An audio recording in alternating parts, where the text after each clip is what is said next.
to the unofficial Disney Tonight Show podcast. Please give it up for my good friend and your host, Mr. David Studebaker. Hey. Wow, this is what an introduction. Thank you, James. Thank you, Walt and Mickey. Big fans of the show, by the way, Walt and Mickey. They love our work here. Before we jump into everything, let me introduce my co-hosts, my co-producers. James Creviston, he's an amazing guy, filmmaker, comedian, screenwriter, naval veteran, and just father, all around wonderful guy. We have Luke LaCoy, my co-host, the man who helped birth this entire thing. Luke is a comedian, videographer, eBay impresario, which we'll hear about a little bit later. As we've talked about in the Meet the Team, just one of the nicest human beings I've ever met in my life, but he's Canadian. So we haven't decided if maybe he's like the meanest Canadian because everyone there is so nice, but he's a really nice American, but he's a mean Canadian. We're kind of trying to figure that out, but he's a wonderful guy. We have Jake Taylor. He's a very talented young filmmaker. Many of the videos you'll be seeing, all the graphics, all that kind of stuff that is made for this show, the fake movie trailers coming up. He did the graphic for that. And lent his voice and talent. So he's an incredible guy. And then we have the great Hello There Mando. There may be some people who have no idea why she has a Boba Fett helmet on her head. She is what we call in the business TikTok famous. She has tens of thousands of devoted followers on TikTok. She basically films comedy videos where she just has the Mandalorian helmet on and normal clothes. If you haven't seen it yet, there's a Meet the Team episode that is out on YouTube and Apple Podcasts and all the zillion podcasts. We're on all the podcasts. There's like 400 podcast apps. So it's out there, so you can get an in-depth kind of introduction to all of these wonderful people on your screen, and some really tough stories of things that Luke, James, and I went through in hotels as we went to shoot things for David's Ark and go to film festivals, and just real sad experiences. So definitely worth a listen. Before we get to our amazing special guest, we have a quick word from our sponsors. We don't have any outside sponsors, but we do have some wonderful sponsors from within the show. Take it away, Mando. Are bounties not as exciting as they used to be? And are video games too becoming too boring? Well, I have the solution for you. Introducing the new book by David Studebaker, Lone Star Lands. This awesome and exciting book is everything a bounty hunter could want. You can read it while you wait to kill your next bounty. You can also use the book to kill your next bounty. Best of all, you can use this book to keep your face the way. You can order your copy today by going on Amazon and simply searching Lone Star Lands by David Studebaker. This book is approved by droids, the light side, the dark side, and Mandalorians across the galaxy. The unofficial Disney Tonight Show is also sponsored by Luke's eBay account, username Luke Tizzle. Mr. Tizzle's items include an off-brand Tamagotchi, 8-in-1 mini pets, including a dinosaur, chicken, and crab. A Juicy Couture, My Heart Belongs to Juicy necklace. And a George Washington Carver collectible Hallmark doll. Relive history with George Washington Carver by your side. That is the worst. Find all of your favorite collectibles by searching Luke Tizzle or LaCoy Collectibles on eBay. Now back to you, David. Wait, hold up. Did you mean Luke Tipple? Did you mean Luke? Are a lot of people searching Luke Tipple? Also, can we see? Hey, Jake, can we see? Handsome there we go. face. Look at Luke's profile picture. Look at that handsome matinee idol. Like I feel like they're gonna go to his eBay account. Is like, is this a Tinder or is this an eBay? What's happening? Look at that. With that name though, gorgeous. that's gotta be a Tinder name, right? Luke Tizzle is definitely a Tinder name. Well, and then Luke to get the Luke, ladies. You want to tell them why you're called Luke Tizzle and what happens when customers contact you? So there's this year called 2006 when I made the account, and Snoop Dogg was a thing. So every Whizzle was a Tizzle. So that's where the name came from. But like I haven't changed the name since. And so when people write me, they'll be like, "Dear Mr. Tizzle," and that's how they talk to me. So like I'm fine. And then the profile picture. I mean, come on, I'm selling Juicy Couture on the site, so I gotta be That's professional. true. 100% positive feedback. So Yeah, Mr. Tizzle is killing it. He's killing it. I just want to go back and look at those items real quick. Like, let's start at the beginning there, Jake. First of all, what is this? Right? It's like a bad old McDonald farm song right there. McDonald has the chicken and the dog and the cat, but then he's got crabs and a dinosaur and a butterfly. All right. So random. And then the next one is legitimately listed as Juicy Couture. My heart belongs to Juicy. That's what it's called, right, Luke? That's what it's called. That's the name of it. You know what I love about that too? That is a necklace that was my wife's that we just uploaded. Because Luke, he does well on there. So we had all this stuff that we were getting rid of, and we're like, hey, you want to sell this? And you know what? Why not? Although $7.99, I saw him on there for like $39.99. I thought we were gonna be splitting $7.99 after eBay takes the chunk. We're getting nothing. Let's go to the next one because it's supposed to be. No, hold on. On this one, this is actually genuinely fantastic. I will not have you slander the name of George Washington Carver, the inventor of peanut butter. But it looks like a Dr. Groot doll. Like that looks like it should be Groot as a doctor. It's not the highest quality. Just picture that like next to you when you wake up. Yeah, that would terrify Who doesn't want George Washington Carver me. next to them when they wake up? I listen, at $9.99, that's a steal. That is an absolute steal. But for everyone who subscribes to our YouTube channel, Disney Tonight Show podcast, and leaves a comment on one of the videos just saying subscribe, you will be entered to win a Disney Tonight Show commemorative mug. But also the other grand prize will be one of those George Washington Carver dolls. So listen, guys, we're just going for it. Okay. It's from the famous Americans collection, 1979 series 1. And I will say, Mr. Tizzle, you might we're going into the. I don't see the chat box. I'm seeing things pop up. There are a lot of people wanting that doll. So I mean, this is your sponsor. You didn't even pay for the sponsorship, but this sponsorship is working. So the show might have to charge you, and then you can take a percentage back. But we'll work it out. James is our business guy. He's got an MBA, so James will figure that out. He'll crunch the numbers. So we are gonna bring on our amazing special guest. He was a Disney actor. He was a Disney host. But why I really wanted him to be our first guest is he's worked both in front of the camera with Disney and he's worked behind the scenes. So he spent a good chunk of time as a casting coordinator for Disney until the coronavirus happened, and then a lot of layoffs happened. But his heart will go on. But he's done a ton of other great things. There's a lot. Even if you're here and you're not super interested in Disney, this is an interesting man. He's worked for the Academy Awards. He's been a stand-up comedian, and he also worked at the most difficult Nordstrom in the country to work at. It is not me saying that. It is the executives saying that. And he worked in the hardest department in that store, which was the men's underwear department.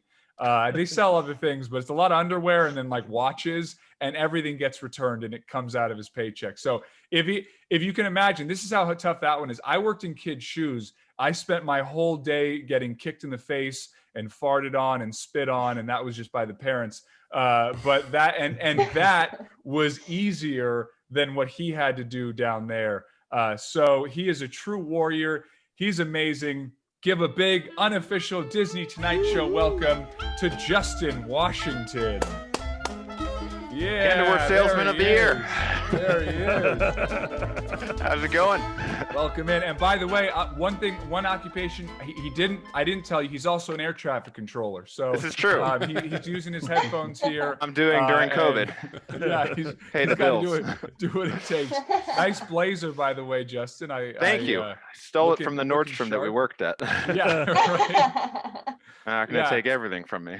Yeah, right. No, exactly. My first question is, I know, so you've been on Disney, you've worked for Disney. Your fiance actually works for Universal. This is true. And so there's a little bit of, little Hatfields and McCoys going on here. But are you a big Disney fan, or did you just do a lot of work for I them? am so big of a Disney fan that I just, like a cartoon character, and pulling out of my hat your shirt put onto a there it is. actual That is the original map of Disney. original map of Beautiful. Disneyland. So I just have these things randomly. So I don't know if that explains how big I think of a that fan. answers the question. For those of you who don't know, if you work for the Disney company, you get free tickets to Disneyland. So that's something that you probably utilized at some I point. utilized that as much as I could until they closed the park. And Yeah, and then the other thing that Justin knows that was doubly heartbreaking is David's Ark we were in talks with Disney Plus. There was potential. It was looking good, like we were going to be on Disney Plus. And Justin knows, if you have your own show on Disney Plus, you never wait in line. You get like unlimited free tickets, and you never wait in lines. You get like a docent to walk you in. You get free stays at the nice hotels. I don't know if budget cuts in the future, if they're going to take that away, but that was like, I almost was like more sad about not getting the show made, losing that, than paying rent and the money that would have come and all that. you could have But- provided for your family. I'm sorry, I wouldn't have been. What I really missed here was the ability to be in the front of a Disney line. So. Yeah, exactly. We'll start in the beginning. How did you get into acting and hosting and doing the whole, hey, Justin Washington on Disney? Yeah. I started when I was 17 years old as a stand-up comic. It was one of those things that you just don't know what you want to be when you grow up. Everyone's got that question for you, and you say, I think I'm kind of funny. And so for me, my start was in high school. I was in an auditorium, and we had a stand-up comic come to tell us some jokes, and he was just god awful. And so he started getting heckled, and my buddy nudged me and said, you should do something about this, which is never advice that you should take in a crowd. Hey, listen, take care of this guy, all right? Yeah. Take him out back. You should do something about this. And so he was getting heckled. Eventually he said something along the lines of, if anyone think they could do better. I stood up, I went up, I told a story about Power Rangers and how they're all racially profiled. Long story short, from the 90s, that Power Rangers. And so, long story short, good crowd response, and I kind of fell in love with it. And so, at 17, the world is your oyster. I went down. I had my dad drop me off at the Laugh Factory on Sunset Boulevard, and I just went on up and said, how does a guy become a comedian? And they told me about the world of open mics. So for Laugh Factory, you wait in line for like 8 hours, and you put your name in a raffle, and you just hope to get picked. And so I did that every Tuesday that they had their open mic for about a month until I got picked. And I just started doing shows and started meeting other comics, and started taking momentum. Eventually started getting paid, got an agent. My agent started putting me out for Disney. And so Disney Channel has something called interstitials, which is, I'm sure you probably remember, in between Interstitials. Sorry, interstitials. I I know. Talking about aliens. I was like, whoa, we're getting some aliens on there. Yeah, well, Luke has the Yeah, ET thing, so I interterrestrial, understand yeah. he's got the ET shirt on in the background, so I understand why. Although I think there are interterrestrials, are interstitials that are filmed on other true. planets. So you're right. I'm wrong. I apologize. No, I didn't even know what I never tried to pronounce it. What just happened has always been what happened. Someone stops me very quickly and tries to explain to me what interstitial. Yeah. So anyways, there's a book series that they did that I always went out for, called Disney's Kingdom Keepers is what it was. So what that is basically a bunch of stories about what if you were locked in the theme parks overnight. So it's about a bunch of kids. You can look it up more about that. Anyways, my job was to basically talk about the book. On top of that, they did for the Disney Dream, which was a cruise liner that they were doing at the time. They had released, and my job was to basically go around and say, "Hey, everybody, welcome to the Disney's Dream," and just be as over the top as possible. And then they'd always tell me, "All right, Justin, bring it back, bring it back." And then you just do the same lines over and over and over again. And David is right; it did not pay well. So it is shocking. The non-union television gigs, because I've done some of them. Yeah. Like they'll hit you up like, "You got the gig." You're like, "Wow, I'm going to be on a cable channel. This is exciting." And then you're like, "Is there a zero missing? What is happening here?" And they never even used it also, which was the icing on the cake for that. And so you're just watching Disney Channel every day trying to figure it out, and it's just like, okay. They tricked you into being a viewer. That's how they did It's it. basically, yeah, that's how they do it for a lot of people, actually. You just see a long line in Burbank of viewers. So it's their marketing, guerrilla marketing. So that's kind of more so how I got in front of the camera. Back to the stand-up thing. When he says he started stand-up at 17, I don't know for some of the people listening or watching if you understand how daunting that is. I think people do, but it's gotten less of a novelty now. So Justin, how old are you again? You're around my I'm 29. age, right? Yeah, I'm 29. almost Okay, so 30, you're a couple so, years younger than me. Because I started stand-up when I was 18, and at the time, at least in San Francisco, now in LA it may be different, but in San Francisco at the time, it was like a complete novelty. Like there was myself and then two other teenage comedians in the entire comedy scene. And so, and at least for me, we got bullied a lot. It was really not a comfortable experience. And that was also, I started in 2008. I mean, social media was there, but it wasn't quite what it is now, where like literally everyone is a broadcaster or is on stage or does something. So that takes extra bravery. And at 17 is even though it's a year apart, 17 is a big difference than 18. That, along with, my shtick was kind of like, hey, here's the young guy telling us about what it's like to be in high school and getting his driver's license and all those kind of stories. And then up next, a homeless man telling us about what it's like to be homeless. I mean, people who watch stand-up on TV, there are some like dirtier specials, but in the actual clubs, there are things where like you get subjected to things where like I'm an adult male and there's things that I'm hearing where I'm like, I need like a shower. Like I need like an emotional, spiritual shower after what I just heard. And on some of the shows, especially in LA, sometimes there'll be like 20 comedians on the show. And it's like you have PTSD at the end of one show because you've just been mainlining filth for 2.5 hours. But and that's how it is when you're starting out in the beginning, because in the beginning you're just trying to get anything, and then as you kind of start going along, and David knows this, as long as you start the further out in your career you start getting paid and you start getting asked to do shows that are not called bringers, where a bringer, which I'm sure you guys already know, is where you trick 10 friends into thinking that you're doing your own stand-up comedy show, and then each one comes down and waits for their time to watch their friend, one of the 30 comedians going on stage, and they are subjected to all the filth, and then it's like, all right, mom, here's my time. And it truly, it is tough, and it really kind of hurts other shows that put on a good product. So like when I started, I had an older comic, whisper in my ear, don't do those shows, just start your own. So I just started my own shows. But what happens is, anyone who's ever been to one of those shows, for the rest of their lives, if someone says, hey, can you come to my comedy show? Unless it's like Jerry Seinfeld, they're like, yeah, can I just pay you not to have me come? Here's what the ticket would have cost. Let me just give you. At a certain point, you stop doing stand-up. And you stopped. Were you still acting when you stopped doing stand-up, or did you because you transitioned to working behind the scenes? So kind of at what point did you Sure. kind of decide, you know what, I'd rather be working behind the scenes than in front of the camera? It's a good question. I've always wanted to say that. It's a great question. More about me.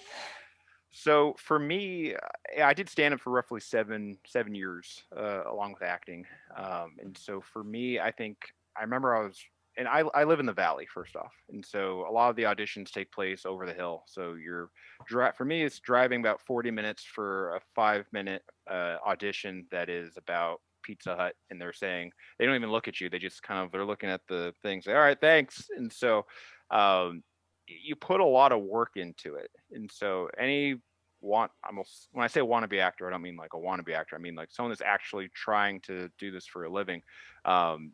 They put a lot of work into it, and they don't always see a return anytime soon. You have to really want it. And I think for me, I recognized that I didn't want it that bad.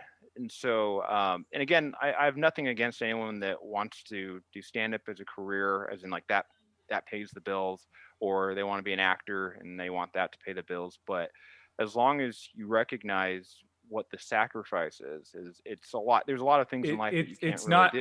It's not glamorous as someone who does pay the bills with the old stand up. It's a lot of, until you're like really famous, it's a lot of like, that high school gig Justin was talking about. I had to do a high school gig where I drove from Los Angeles to Modesto and back all in one night to perform at a prom for a small high school.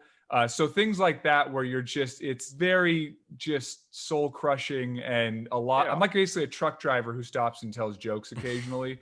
So it really does like I've been doing it over 10 years, and it's just an absolute grind. So yeah. Oh yeah. It's just a lot. And again, for me, I didn't mind. I was still young when I was doing it. However, it came to a point where I was dating this girl, and her dad asked me, he said, "So how do you plan on providing for my daughter?" And that's when the light bulb kind of clicked. I was like, oh, I got to find something that I can explain to somebody else on this. He was like, let's see, stand up or women? I'm going to go women. I think that's going to win. Yeah. Well, I mean, not necessarily just that, but even for myself, I said, I think I feel more comfortable trusting that I'm getting a good chunk of change, but while I'm still doing something that's close to what I love. And for me, I came to the conclusion that I love entertainment at the end of the day. And so whatever that facet looks like that I get to participate in. And so I've always just used the skills that I have to be able to be a part of this great industry. So in the beginning, being an actor and a comic, even though most of my stuff you can't even find anymore unless you do a YouTube deep dive. I love that so much. But for me, yeah, I recognized that I needed to make some type of transition. So I figured, okay, college is what I'm going to do. I'm going to get a hard skill somehow, some way. So I studied media management, which is the business side of the entertainment industry at Cal State Northridge. What that is exactly is basically how does box office numbers work? How do television ratings work? What's really cool about that, a lot of my classes were actually on studio lots. So I had a business executive class on the CBS Radford lot where we had executives come in one after another every week and kind of explain to us kind of the nuts and bolts of, hey, if you have a TV pilot and you want to see that show get successful, here's what the nitty gritty looks like on the back end for that. And what's funny is that you go to college and you just assume that you're just going to get a job right afterwards. But I picked one of the most difficult industries to try to get a job in. So I'm thinking, oh, there surely will be some magical website that I'll just apply to a job and then that'll happen. And no. So I tried getting a job while I was in college, trying to figure out, okay, I'll just try to get an internship at like Disney or Fox or Warner Brothers. And then I'll just work my way up somehow, some way. No dice. There's a bajillion people trying to do the same thing. So you got to get kind of creative. And I had to work for free actually in the very beginning. So I worked in product placement, which is whenever you see a brand on television, see a Coke can or something like that. And so it was an assistant job branding company that basically kind of told a big lie to a lot of advertisers, saying like, we'll get your stuff on big TV shows. And then what they would do is that they would basically, whenever they'd see a TV show that had someone's brand, they say, we did that. So I didn't recognize that that's what was going on until one day I was like, wait a minute, I'm also not getting paid. You're like, Ma, I'm working in the entertainment industry. Yeah. What are you doing? Ponzi schemes, Yeah. and I'm not getting paid for them, but hey, I'm working. But what was cool about that job is they actually did have some like celebrity events that where they would try to convince the celebrities that if they wanted to get sponsored or something like that. And so that was the first time that I was like, oh, I'm actually in the business. Here's who was somebody I met, like De La Hoya, the boxer, who was there, and we're trying to ask him if he wants to be a part of some type of avocado company. So where you're just like, this is weird, but showbiz. So that was like the first gig, but I didn't really get into the business. I was a waiter during that time also, and I had a regular who was a talent manager. And I just picked his brain every time he came in. And eventually he said like, hey, listen, like my assistant is going to quit. I was curious if that's something you'd be interested in. And that was when I really got my foot in the door into like the next level of entertainment. So the way I kind of view it is you have different tiers. You've got the very first tier, which is those mom and pop type companies and those random agencies that are, what's the word for it? You've got the second. There you go, boutique. Thank you. That's why, David, you're making the big money. Hey, you know what?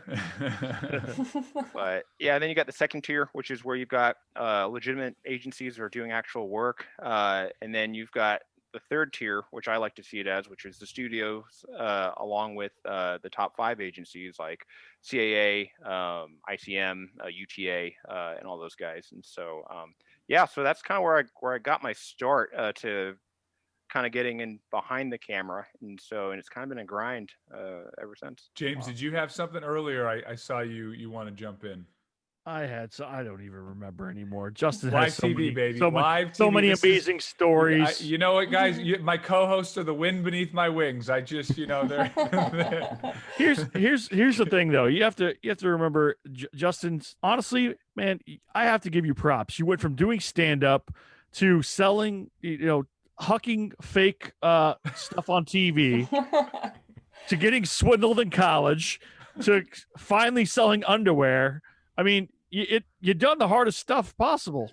And I imagine if you win underwear guy of the month, it's the undies. Is that what that award is? How did you know? David, did you tell him?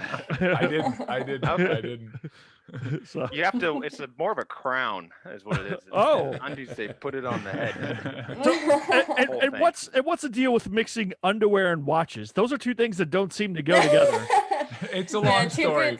We'll get to that later. It's called men's furnishings. So basically, any surprisingly no item furniture. that's not normal clothes. Yeah, no furniture. Yeah. So with no furniture. I do want you to transition and talk a little bit about your experience with the Academy Awards, because it was both like amazing and also like, Justin, you want to talk about fortitude and perseverance. This guy, I think maybe your experience as a stand-up, maybe it's innate, or maybe it's your experience as a stand-up comedian, because as a comedian, you have to just take so many punches in the gut and keep going. But Justin is like the most resilient human in the industry that I've met. So talk a little bit about, the Academy Awards, working for them, and what happened there. The 90th Oscars is the one that I worked on. And so I was an awards coordinator. So my job was when people wanted to go to the Oscars. When I say people, I mean studios. So let's say you you just got nominated for an Oscar, and you work at Netflix, and you're saying, oh my gosh, our movie at Netflix just got nominated. I'm going to go and I'm going to bring my friends, my family. I want 50 plus tickets or what have you. Who do I talk to? There's a guy named Justin that I'm supposed to call. I'm going to tell him about how this means so much to me and how I can't live unless I get to go. And then my job is to basically tell you like, hey, congrats on your nomination. However, you get 4 tickets. And if you're very basically famous, you can were figure something out. essentially a Yeah. bouncer. You were essentially a bouncer. You were an Academy Awards bouncer. Yeah, I had a list basically of anyone that we could give some wiggle room to. And I've got agents and publicists and managers who are shouting at me about how their client needs to get Do in. you know who I am? Yeah, it's like, yeah. So that was what I did in the office for the Oscars. But on the ground floor, my job was basically being a representative for the Academy. And so I basically walked around on the red carpet, and if there was any issues where someone was like, we don't know what to do, they'd turn to me and I'd say, well, I don't know what to do. And then I'd turn to somebody else. No, I don't know what to do. no, well, I mean, I kind of hung out a little bit more towards the front. So what happens at the Oscars is your limo pulls up, you step out, everyone takes your photos, and then you start going through security. So there's multiple different lines for security. So you have your A-listers, they get their own security line, which is really cool because that line actually gets backed up. There's so many celebrities in just one line. So if you just take a second and gander at the line, you're like, okay, Steven Spielberg, you've got, It's true. I've been in one of those lines. I haven't walked a lot of red carpets, but I have done a few. And I've been on one of those where I'm in the line, and the one I was in, it was Kim Basinger was in front of me, Moby was behind me, Chrissy Metz from This Is Us, and someone else famous I'm forgetting, but and then there was a long line of more Frank Stallone. It was just like a long line, and then but you're waiting in line, and there was like Entertainment Tonight and all those, and they're going to ask each person. And when they had me go on the red carpet, I'm like, why am I in this group? I don't know. Like they don't want to talk to me.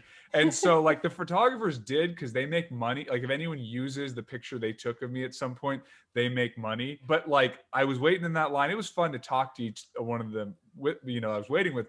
But then I got to Entertainment Tonight, and they're like, no, let's keep the line going. David, but yeah, but like the car. But you think of the red carpet as being glamorous, but it actually it is a lot of like just standing around, and you'd be surprised how long celebrities will stand around just to get their moment in the sun. Oh yeah, and for me, it was one of those things where I would look at someone and I'd say, "Where do I know you from?" And then I'm thinking, "Oh, stupid! It's everything." Yeah, so, it's George Clooney. George Clooney. What I did is I kind of supervised the press line. So what that means is that if you got a guy walking who just won an Oscar, we have the press kind of like in a small little group that we've got like a velvet rope around them. So like they're not allowed to leave that little circle. And we basically see if the talent wanted to do any interviews. And so Kobe Bryant for that one had just won for his documentary that he did. And I actually knew Kobe's publicist from a previous job I'd worked at before. So I asked her, I was like, hey, does Kobe want to do any press? And it was no. Okay. And then I turned to a bunch of very hungry, publicists and announcers, and it's like, not gonna do it. I know. No, I had that. So I had that experience where Kim Basinger was right in front of me, and the ET guy wanted to talk to her, and she didn't want to talk. And then I popped in. I was like, "Well, I'll talk to you." And then he gave me this look of like he wanted to kill me. But yeah, no, it's so awkward when they don't want to. Like, and I get it, especially like Kim Basinger. She doesn't need to be, chatting on this thing, or Kobe. But it's so awkward to be in your position and the publicist position. Yeah, the most awkward thing for me though is I kept on getting text messages from friends saying, "Hey, you're on TV," and then I didn't realize it, but I'm standing in such a way where once they're interviewing somebody, I'm right over their shoulder. And I had no clue I was on camera, and I've got the dumbest facial expressions that you could even think of. And so everyone, when I got back to the office, said, "Hey, I saw you last night. You look very lost." Very Meanwhile, what they don't see off camera is I'm thinking, okay, who is actually famous and who's not? Everyone's wearing a tuxedo. You're just like wandering around like the guy who doesn't know. Yeah. Oh my God, that's hilarious. Bumping into things. Yeah, because people pass their Oscar off, and it's just kind of like, okay, well, that guy actually just won for best sound, and so he's doesn't have his face on a billboard all the time, so you don't always know who's who. And so I had the brilliant idea of having a sheet on an iPad of the who's who in the zoo, and it was almost helpful, but not really. We're going to go to our next commercial break. A message from another one of our sponsors, an upcoming film. This January, David Studebaker stars in the Hallmark movie event of the century, Captain America: Winter Wonderland. A timeless love story of one superhero's journey to find love in a small New Hampshire town. After saving the world, Steve Rogers must face his biggest challenge yet, winning the heart of his fiercest competitor in the town's annual pancake competition. Your cake will never beat mine, Rogers. Considering your father is judging the competition, yeah, I'd agree. My father has nothing to do with it. I'm going to win fair and square. Oh, yeah? Yeah, it takes more than big muscles to bake a great cake, hotshot. Okay, fair. But what does it take to be your man? You just want the key to my secret recipe. No, Mandy. The only key I want is the one to your heart.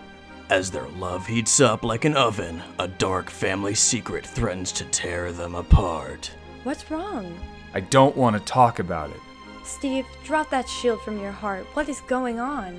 You should have told me about your dad's past. I didn't think it mattered. How could you not think it mattered? He was a senior officer with Hydra.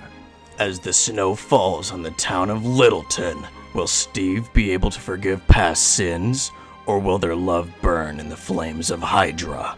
Please, just talk to him. He's changed. Fine, but only because I love you. Look, I know we've had our differences, but I love your daughter, and I want to marry her. You'll never marry my daughter, Rogers. And your cake tastes like sawdust. How dare you? No one disrespects my cake.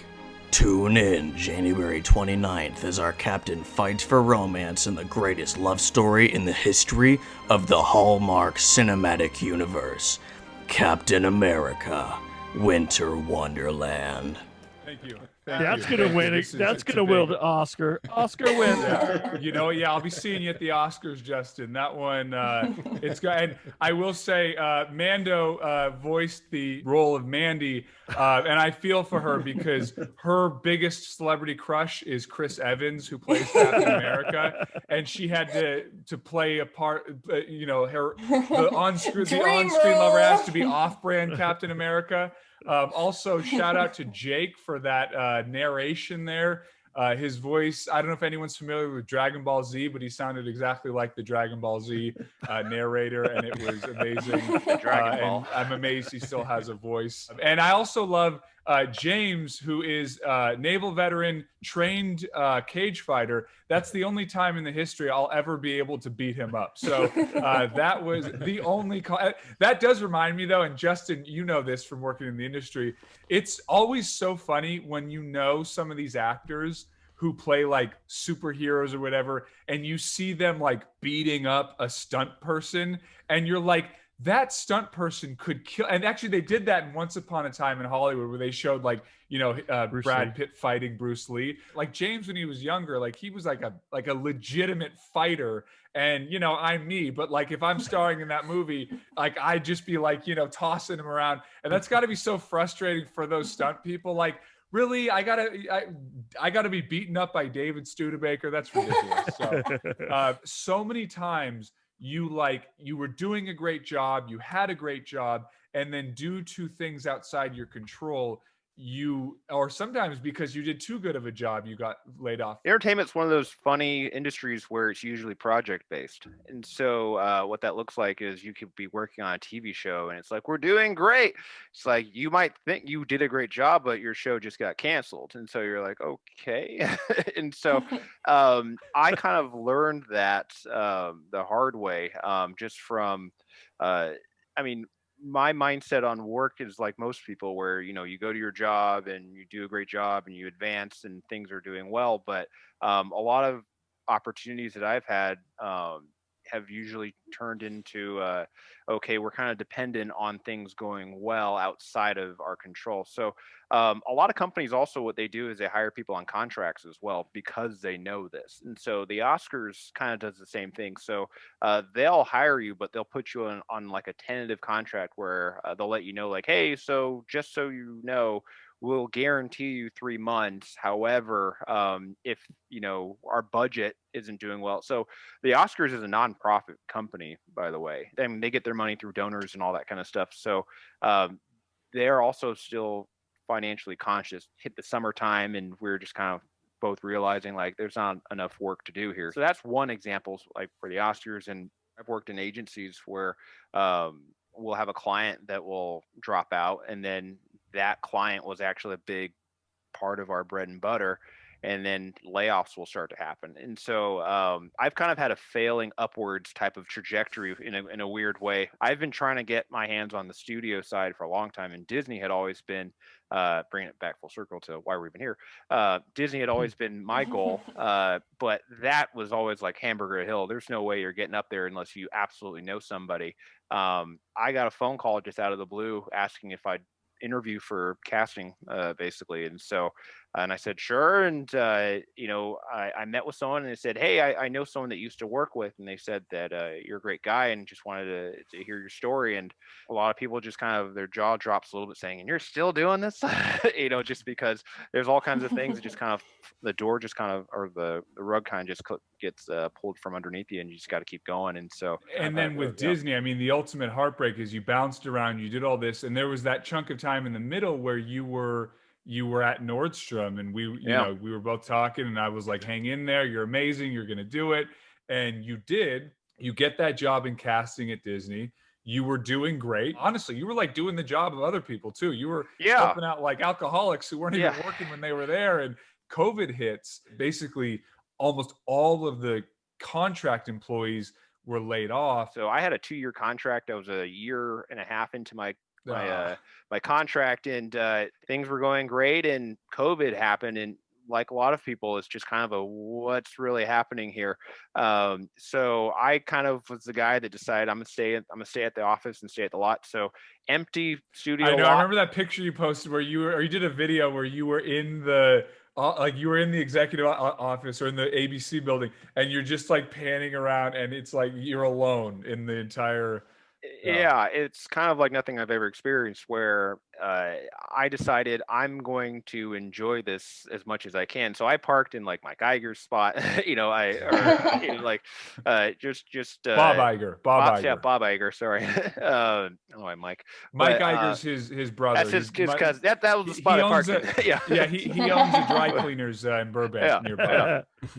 So you're checking out all the hidden spots, and so around the studio, and so because no one's really there, security doesn't care about anything at that time, and so at least that's what the like March 20th that week that was. And so and then eventually I was on a conference call. My boss said, hey, can you and so and so hop off onto the other call? I said, okay. And that's when they started letting us know, like, hey, there's gonna be a ton of layoffs coming our way, and unfortunately, the studio's killing all contractors first. So it was devastating for sure, and still out here, waiting for the call to come back. And so because I got such a good relationship over at the studio, I'm kind of just waiting by the phone for the lights to turn back on, if you would. Kind of meeting with a few other people too. I just met with Netflix. And, So that I wanted to get to that in a second, but before I do, Luke, by the way, you've been interrupting me the whole show, so could you please? I mean, I can't even get a word in edgewise,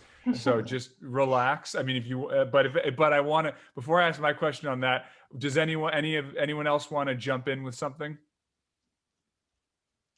Great. Okay. I guess I'm doing such a good job. I'm reading their minds. It's interesting. It is very interesting. Go ahead. Mando has something. Who was the most famous person you ever met? Adam Sandler is one of my favorite people that I've met. He's very down to earth, very what you see is what you get kind of guy. So he's the kind of guy that would wear shorts and a t-shirt to an award show. He seems like a chill dude. Yeah, I get that question every once in a while, and Sandler always pops up just because my brain goes to not necessarily who's famous, but who's most enjoyable that has clout, if you would. Sandler was definitely one. And does anyone know who Kiefer Sutherland is? Oh yeah, of course. Yeah, Jack Bauer from 24. Amazing guy, amazing guy. And so he's another guy that I talked with. And so it's funny that I met more celebrities and had long conversations when I was a waiter, believe it or not, than working behind the camera and actually representing them. And so because when you're a waiter, they're kind of like, let me sit down, let me tell you about what it's like being me. And so when I was a waiter over at Fleming's in Woodland Hills,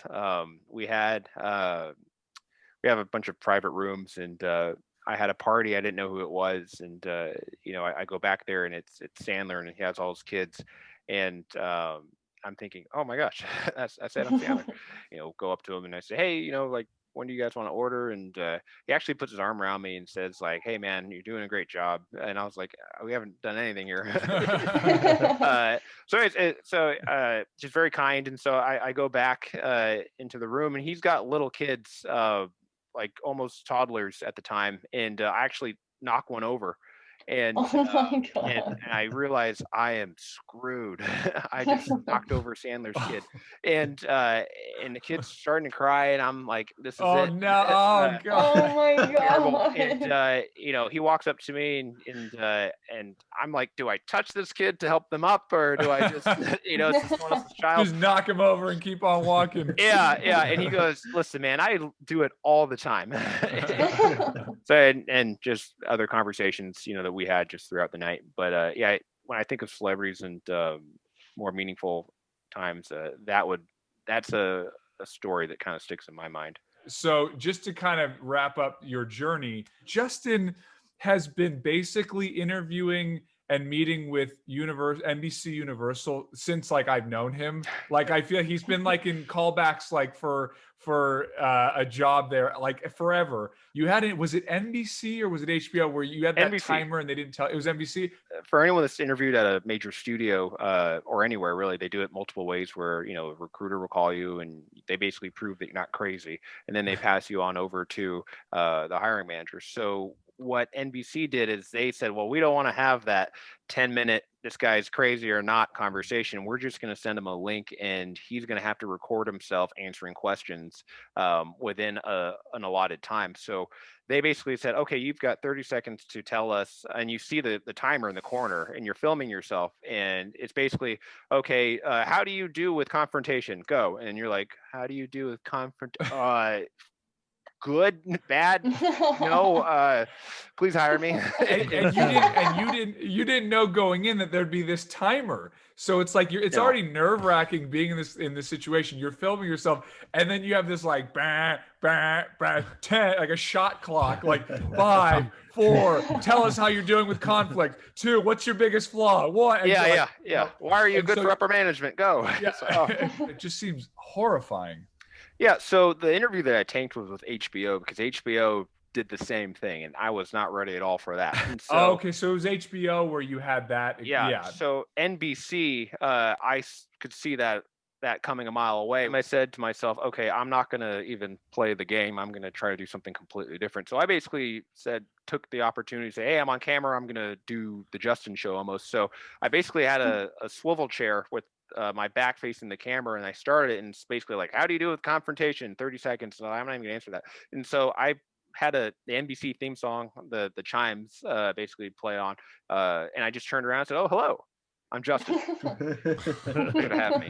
And so and I just kind of went for it. And so every time, then 30 seconds to be up, another question, I'd just do another pitch about myself, and I actually got a phone call for it, and I'm actually currently interviewing for that job right now. Nice. Congratulations. Although guys, don't cheer for him yet. Okay. We're not out of the woods. Yeah. Justin and I have had this conversation about NBC for years. Yeah. They just call him every day. Every day they call him like, "You're almost there. You're almost there. Just give it another 10 years." What David's talking about is I had originally interviewed a while ago for a job there, and it was very entry level. It was like an assistant to somebody, and they had me meet almost everybody that worked at the entire building. So now you're going to talk to the New York office, and then now you're going to talk to this guy, and it was about 3 to 5 months of meetings, and I couldn't wrap my head around why it's not like I'm handling anything that crazy. And eventually they were like, unfortunately, we're not going to go with you, but there's another guy that we think you do really well with. So if you could so that's what David's talking about when he's saying that, I've been passed around, and they're kind of somebody that I've put on the back burner because it's like, all right, so if something happens. They're like, we need you to meet with our Dubai office. And then during my funeral, it's like, who are those guys? Oh, they're the NBC execs that wanted to hear Justin back in 2015. Yeah. So, no, it is. Then you magically come back to life for the job. Yeah, it's like, oh, thank God. It's like, oh, we didn't think he was serious. Yeah, they put me Pharaoh style. Let's hit him with the tough stuff. Okay, here comes the tough stuff. So if anyone is familiar with the show Inside the Actors Studio, rest in peace, James Lipton, true American hero. He would do the pivot questions at the end. So like, what turns you on? What's your favorite word? Stuff like that. Yeah, we're not going to ask you what turns you on. We are just going to ask you some Disney pivot questions. Sure. And then we're going to do those. And then you know what? This has been so much fun. We're going to do all of your Q&A from our amazing live audience. We're going to do that in the after party.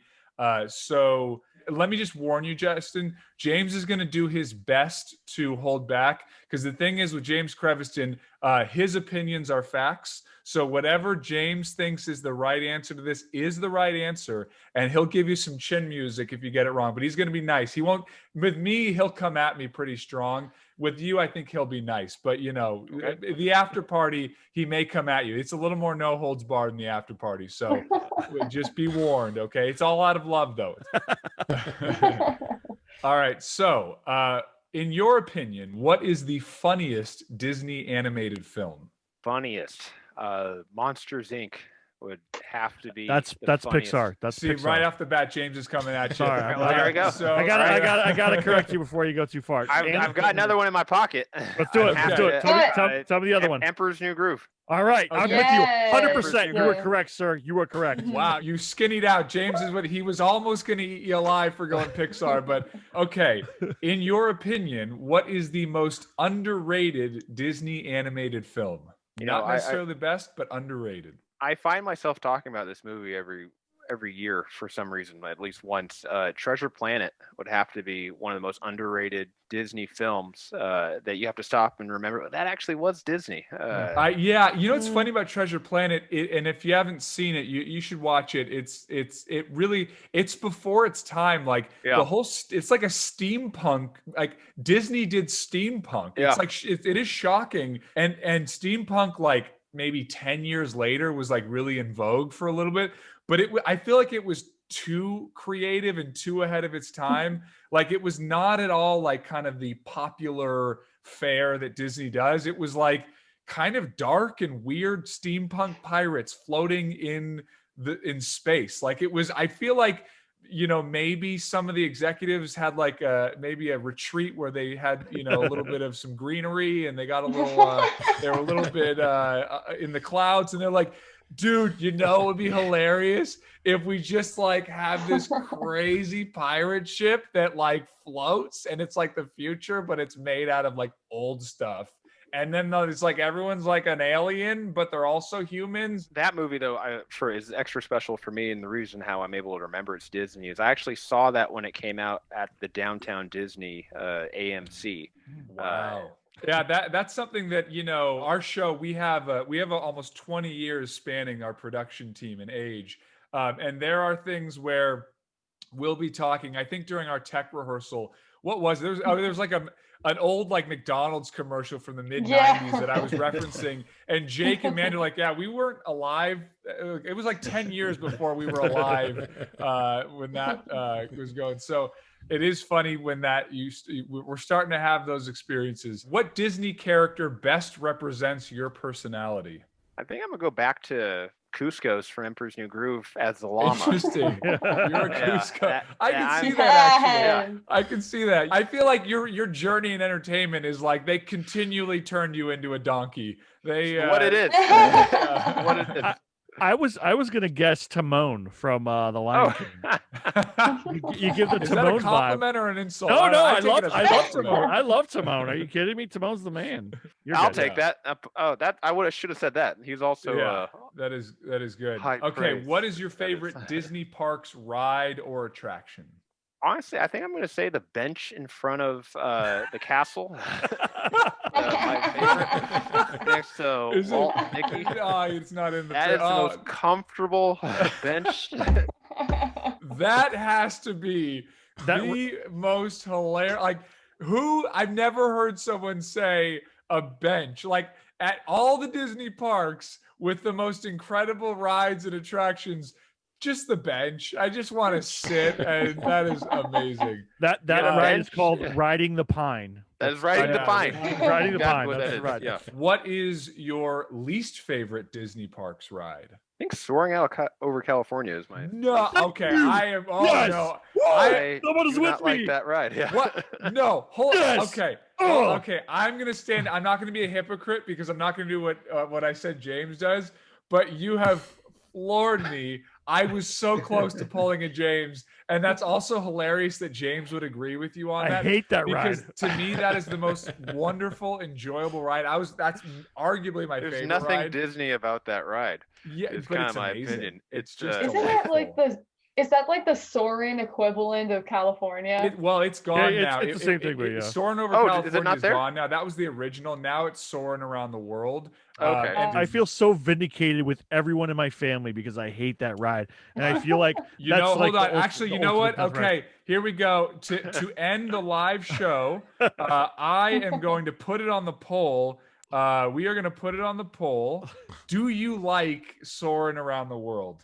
So Justin, what is your favorite Disney song? And it could be animated, it could be live action, it could be Yeah. You know, as much as I don't want to like it, there was a song that was in the most recent Frozen 2 where she's Mhm. talking about the unknown. Do you know what I'm talking about?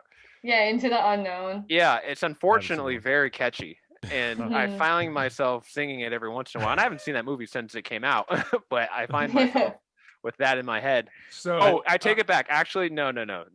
Here's my favorite song. There is a carousel of progress. There's a song that they all sing saying it's a great, beautiful, a great, big, tomorrow." beautiful tomorrow, tomorrow. shining favorite, at the end yeah. of every day. Yeah, that is my favorite. Yeah. Nice. That's a great I- choice. What gives you purpose? That's not a Disney question. Deep. At the end of the day, for me at least, you know, I think the Lord put me on this earth to entertain others.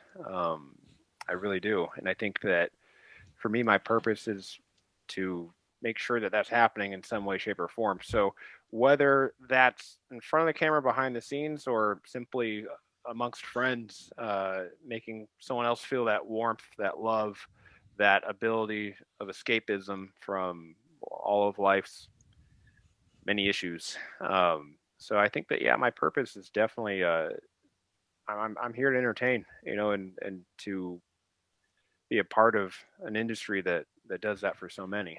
And so, and I think everyone in this chat can agree that that's what part of their purpose is as well. And so whether it's from, you know, doing a project that no one's probably going to see to doing a big show that everyone's going to see, I mean, the purpose is still the same, you know, and so we're here to provide joy. And so I don't know if that's helpful. That's beautiful. That's, you Love know it. what, I love it. honestly, It is. that was fantastic. No, I love it. Great, beautiful. So this is the end of the main show. We are going, everyone stay in the Zoom. We're going to do the after party. We're going to answer those audience Q&A, easy for me to say, audience Q&A questions. And we're going to pray that Luke just stops interrupting me because again, Luke, it's rude. It's rude. I don't know. God, Luke. Are we doing the drawing for this part? Yes. Or is it, Yeah, okay. we're gonna do the drawing. We're gonna do the raffle. We're gonna do the poll, and we are gonna do the audience Q&A in the after party. got So it. our live audience, stick around Okay. for the after party. If you are listening right now or watching on YouTube in the future, thank you so much for watching. Stick around for the thrilling after party next Wednesday. But until then, my name is David Studebaker. We are the unofficial Disney Tonight Show. See you soon.